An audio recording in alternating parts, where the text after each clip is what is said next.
Hello, my name is Dr. Harry Elginson, Director of the Widener Observatory. I'll be your host for the Night Sky Rundown for April, where we will tell you about what's up in the night sky this month.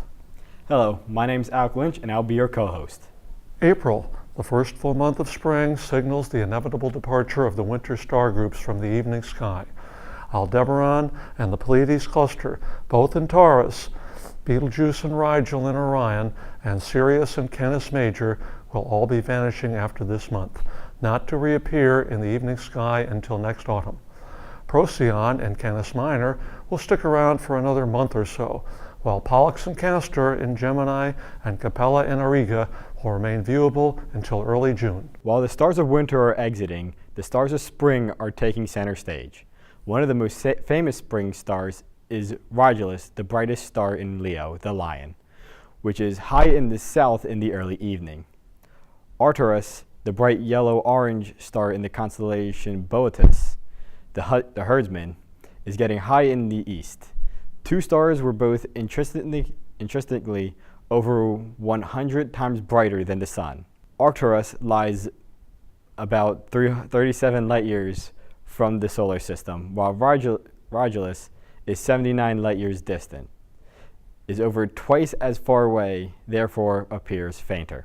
Between about 9 and 10 p.m., another bright star, Spica, in the constellation Virgo, can be seen in the southeast.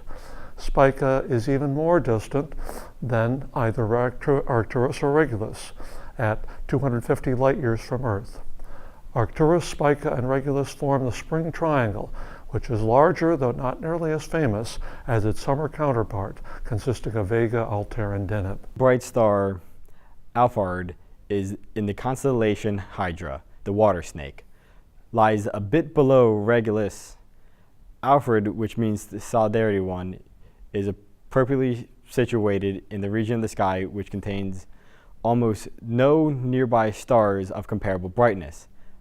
Alphared is an orange giant star, similar to Arcturus, but is interestingly even brighter. Moreover, Alphared lies 180 light years from our solar system, or about 5 times further than Arcturus, and it appears noticeably fainter and comparable to the brightness of Polaris. The Big Dipper, the celebrated asterism within the constellation Ursa Major, is now rising in the northeast.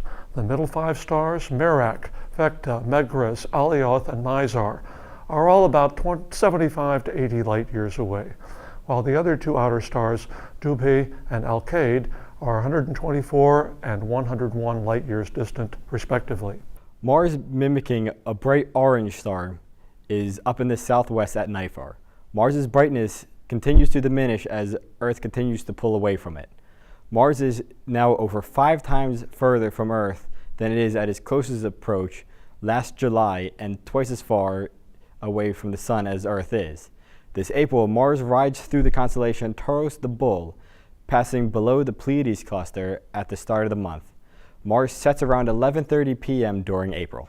Jupiter is getting higher above the horizon with each passing morning, and by the start of April, it lies due south at the first glimmer of dawn twilight.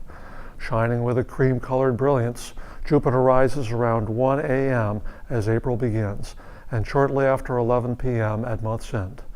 Rising about 1.5 hours after Jupiter, the planet Saturn makes its appearance above the southeastern horizon during the wee hours of the morning, rising around 3 a.m. on the 1st and by 1 a.m. on the 30th. Venus still catches the eye as it hovers like a brilliant yellow star above the eastern horizon during the dawn hour, but it is slowly descending into the glow of morning twilight.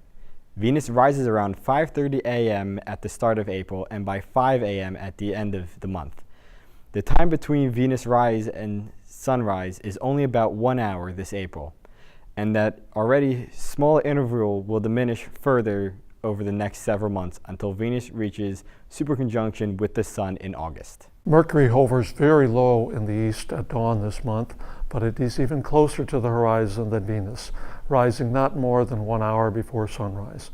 It will be difficult to spot against the bright twilight. Well, that's all we have for this month. For more information on the night sky, visit the Widener Observatory Stargazing website.